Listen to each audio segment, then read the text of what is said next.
अतर सिंह साहब। कौल साहब से मैं निवेदन करूंगा कि 2 मिनट में आज का जो एजेंडा है उस पर ध्यान केंद्रित करें, प्रासंगिक है। उपस्थित सज्जनों, सभी प्रबुद्ध वर्ग के लोग हैं, इसलिए बहुत कुछ हमें बताने की जरूरत नहीं है। आप समझदार हैं, आप समझ गए होंगे, लोगों ने बोला भी है, आपका बात पहुंच गई होगी बात। कुछ किसी बात के लिए उन्होंने अभी हमें इंडिकेट किया है, क्योंकि मैं भूल जाऊंगा, मैं भी 79 ईयर्स का हूँ, तो भूलने का तो जानते हैं प्रोसेस है।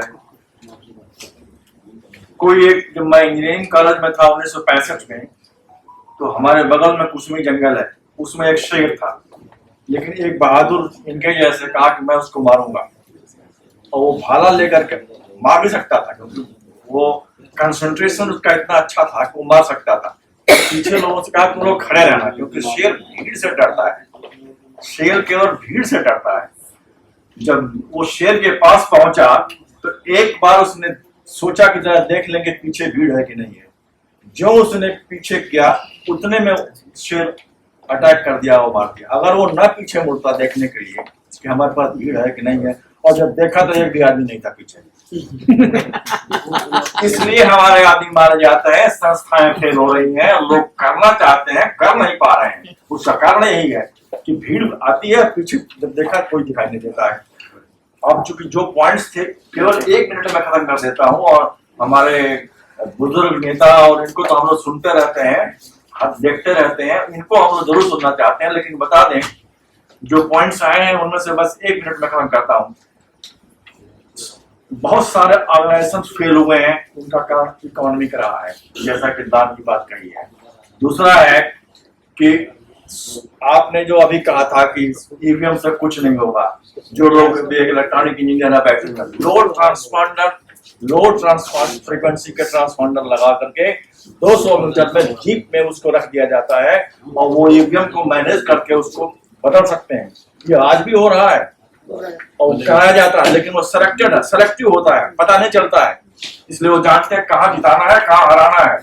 तो इसलिए आप ये मत कहिए कि आप सब इकट्ठे होंगे और सब एक आदमी कर देंगे तो आप जीत ही जाएंगे, आप हार जाएंगे, क्योंकि लोड ट्रांसफॉर्मर रूरल एरिया में ज्यादा होता है, सिटी में कम होता है। दूसरा ये है कि जज का जो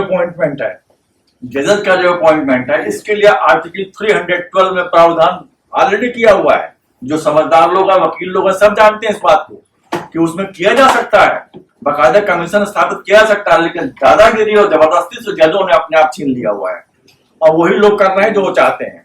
इसके अलावा बहुजन अलायंस की बात है, आइडियोलॉजिकल प्लेटफॉर्म पर जब सब तक सभी लोग एक जगह नहीं आएंगे तब तक इकट्ठा नहीं हो सकते हैं। कोई कहता है हम सर्वधर्म करेंगे, कोई कहता है हम भोजन करेंगे, कैसे इकट्ठा होंगे। अगली बात, एनिहिलेशन ऑफ कास्ट पे कहा था, तो तब तक संभव नहीं है जब तक हम शर्मा वर्मा और कौम रहेंगे। इसलिए बौद्ध अपने नाम के नीचे लिखिए, बौद्ध बन गए। इवन मुस्लिम भी बौद्ध लिख सकता है, मैं बता दूं क्योंकि वो विचारधारा है, और वो इसीलिए उसने मध्यम मार्ग अपनाया हुआ है, सबके लिए है। इसके अलावा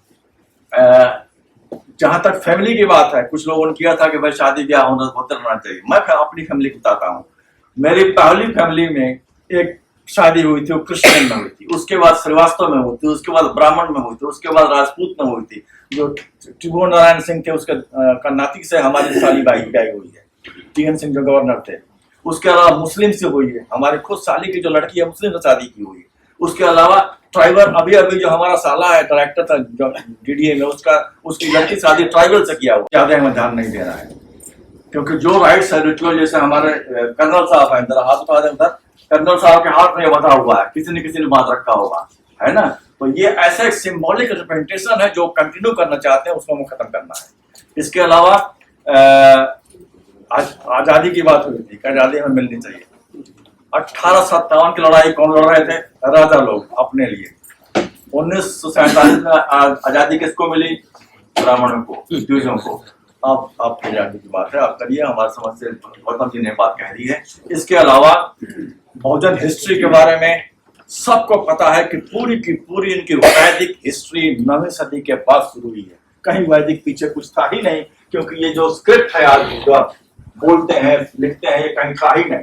केवल पाली और प्राकृत और थी, इसके अलावा कुछ था ही नहीं। इसके अलावा राम यहाँ कभी पैदा हो नहीं सकता था, सबको पता है। हमारा एक वीडियो चल रहा होगा, शायद देख लेंगे कि हमने बताया होगा कि राम कहीं हुआ तो हो सकता है अजरबैजान इलाके में कह रहा होगा। इसके अलावा एक और भी है कि मीडिया की यहाँ तक बात की है, मीडिया बन सकता है लेकिन तभी जब इंटेग्रिटी का बोर्ड हो और सब लोग कंट्रीब्यूट करें, क्योंकि मीडिया में लड़का है बैठे हुए ये भी चला रहे हैं, अकेले कितना चलाएंगे, वो नहीं चला सकते। इसलिए मीडिया अगर खोलना है तो सबके कंट्रीब्यूशन से चल सकता है। इसके अलावा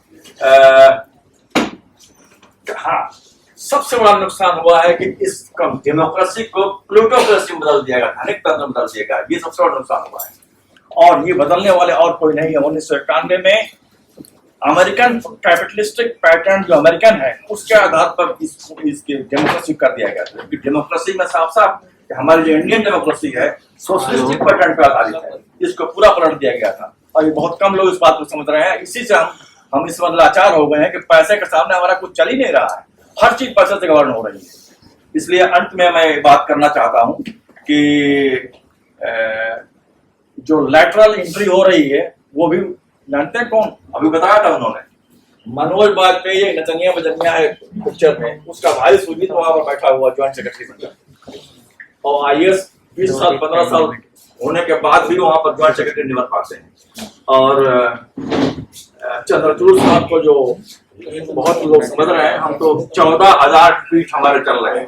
ट्वीट ही ज्यादा करता हूँ क्योंकि मैं ज्यादा लंबा लिख नहीं सकता।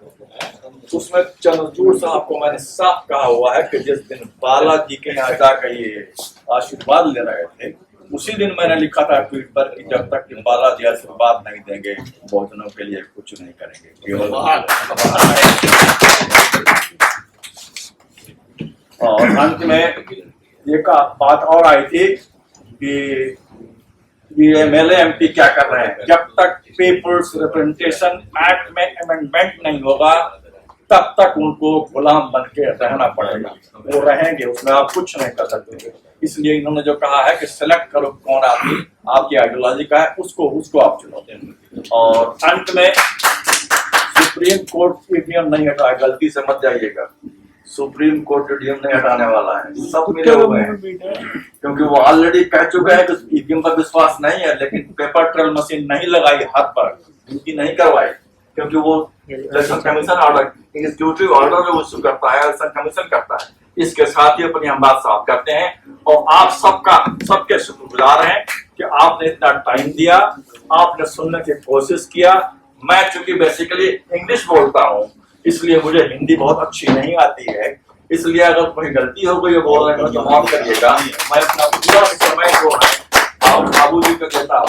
मैं चाहता हूँ कि वो जो बघेल साहब बैठे हुए हैं उन्होंने इनको जेल भिजवाया था, आपको सुनकर ताज्जुब होगा कि बेटा होते हुए भी, चीफ मिनिस्टर होते हुए भी इनको जेल भिजवाया था। ये जेल से वो लौट के आए हैं, अपने सिद्धांत के कारण से लौट के आए। हमारे चैनल बहुजन दस्तक को लाइक, शेयर, सब्सक्राइब देखना मत भूलिएगा। जय हिंद, जय भारत, जय संविधान, नमो बुद्धाय। धन्यवाद। चैनल आर्थिक समस्या से गुजर रहा है। अगर आप बहुजन समाज में बाबा साहेब अम्बेडकर और तथागत बुद्ध की विचारधारा को अधिक से अधिक लोगों तक पहुंचाना चाहते हैं तो हमें आर्थिक सहयोग प्रदान करें, ताकि हम अपने चैनल के माध्यम से देश विदेश में समता, बंधुता, एकता और संवैधानिक अधिकारों को ज्यादा से ज्यादा लोगों तक पहुंचा सकें। आप अपनी सहायता राशि नीचे लिखे खाते में जमा करा सकते हैं।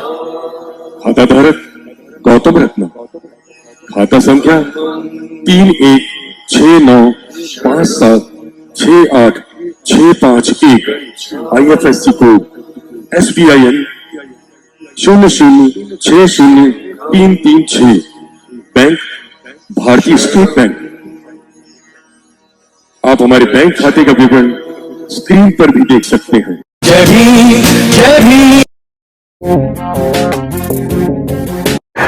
मैं गौतम रत्ना आपका बहुजन फिल्म प्रोडक्शन में स्वागत करता हूं और आप हमारे प्रोडक्शन हाउस के अंदर अपना कैरियर बना सकते हैं as a film director, as a producer and actor and actress and editor and cinematographer also. अगर आपको फिल्म से रिलेटेड कुछ भी प्रोजेक्ट आपको बनवाना है तो हमारे पास में पूरा सेटअप है, जिसमें फिल्म कैमरा है, शूटिंग लाइट्स है और एडिटिंग है। सारा A to Z एक ही जगह पर आपको हमारे यहाँ पर मिल जाएगा। तो दोस्तों आप हमें कांटेक्ट कर सकते हैं हमारे नंबर्स पर 9810085714 और 8510005714। हमारे वेबसाइट पे विजिट कर सकते हैं www.filmserviceindia.com और हमें मेल भी कर सकते हैं gautamfilmsproduction@gmail.com पर। धन्यवाद।